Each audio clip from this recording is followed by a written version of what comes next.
Hello there and hello old friends. While there's always fun to be had with new launches in the beauty industry, you know I love going back to old favourites too, so I recently shopped my stash and rediscovered a few gems. Luckily they're still present day products, not discontinued gems, although if you're interested in a nostalgic, not around anymore, makeup memory lane kind of video one day, let me know.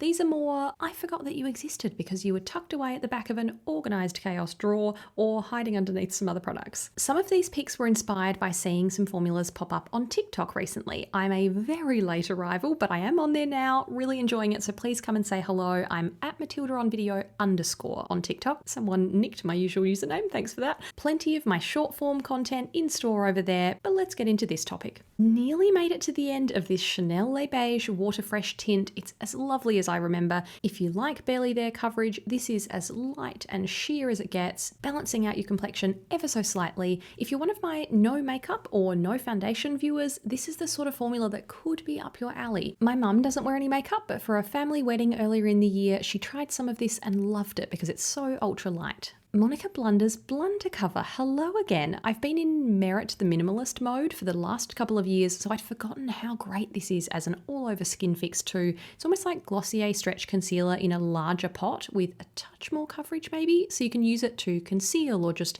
even out your skin and any redness. I like using my fingers to quickly and lightly pat it on and it looks like skin, which I love. I was looking for a spot concealer the other day. It didn't have Clé de Peau within reach, but I spotted this Dior Forever Skin Correct concealer in my complexion drawer, and it's such a nice creamy formula. I always do the Lisa Eldridge pinpoint concealing trick, dabbing a tiny bit exactly where I need it, leaving it for a few minutes, then softening the edges so it sort of disappears against the rest of your face, but that coverage is doing its job. A brow gel I've revisited is the Patrick Ta Major Brow Lamination Gel. Now this one can get a little crunchy or stringy, so less is more. Best not to overdo it or apply too much. One pass through each brow is enough, but the spoolie is the best part of this. Seems to brush through each and every brow hair, so it gives you a great fluffy, lifted look that's still really natural, not too slicked down. I picked up Makeup by Mario's Soft Sculpt Transforming Skin Enhancer. Very complicated name for something that's essentially a cream bronzer, because it was in Sophia Richie's wedding look last year. It's taken me a little while to land on a brush to use with it, but Refa Brush 31 keeps it light and skin-like. It's technically a foundation brush, but a shape like this works really well with any cream formula. Look who we have here. Is this Gillian Dempsey cheek tint very old and starting to shrink? Yes. Do I care? No. Still works and applies well when you warm it up with your fingers. I'd forgotten how beautiful a pinch of petal is, and it's more of a matte cream formula, so it sticks around on your skin. Less fall themed for my Northern Hemisphere friends. This one's more of a spring pick for the Aussies watching. If you're looking for an autumn-appropriate multitasker, I'm back on the Trinny London train with an old favourite, Lip to Cheek in Freddie. This warm, bitten berry was one of the products I wore to meet Trinny herself a couple of years ago. It's perfect, patted onto lips and cheeks for a rich flush of colour, and I even dab it on my eyes for a quick, cohesive look. On TikTok, I spotted New Zealand makeup artist Cassia applying this Chanel Ombre Premiere Lac shade Quartz Rose. We wear a lot of similar shades, and I thought, wait, I have that too, but I haven't reached for it in a while. It's not my favourite formula. It can be a bit patchy as it builds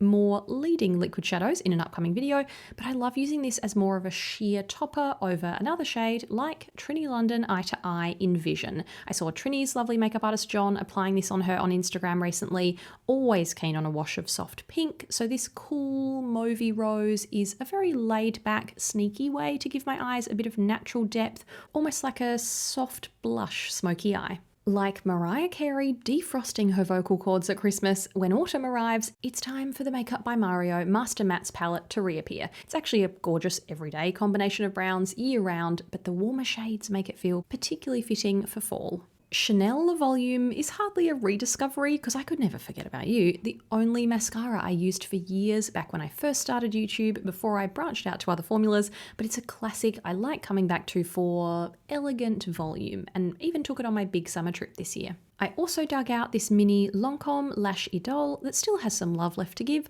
Really nice lift and length with this one, in addition to some subtle volume. I was recently reminded of a classic minimal lip colour on TikTok. I've had this Chanel Rouge Coco Shine in the shade Boy for a actually, it's none of your business. You don't want to know. The formula was reinvented as Rouge Coco Flash, but this soft, neutral, nude pink with a touch of shimmer still exists. It's a key Chanel shade. Couple of swipes for subtle, effortless colour and shine. Finishing with a forgotten but true fall favourite here, Clinique Chubby Stick in Fuller Fig. It's so nice to see you again. I've been a fan of this brownie red shade and sheer formula for ages, but I saw Emily DiDonato wearing it on TikTok. She's a gorgeous Maybelline model and content creator who wears the best bitten lip, rush of colour, but still relaxed kind of lip shades, and this one is a beauty. If you're looking for an easy, everyday autumnal colour to throw in your bag, you don't have to look anymore. This is the one. There's a constant stream of new creations in the beauty world, but I try to find balance between old and new in my content. If you would like to see a new Makeup I'm Loving episode, let me know, but I hope you enjoyed this one for a change and it might inspire you to celebrate the older pieces in your collection, whether you're going back years or just a few months. They're still worth your time and love and attention, so let me know if you unearth any old gems at home. Thanks for watching. See you next time.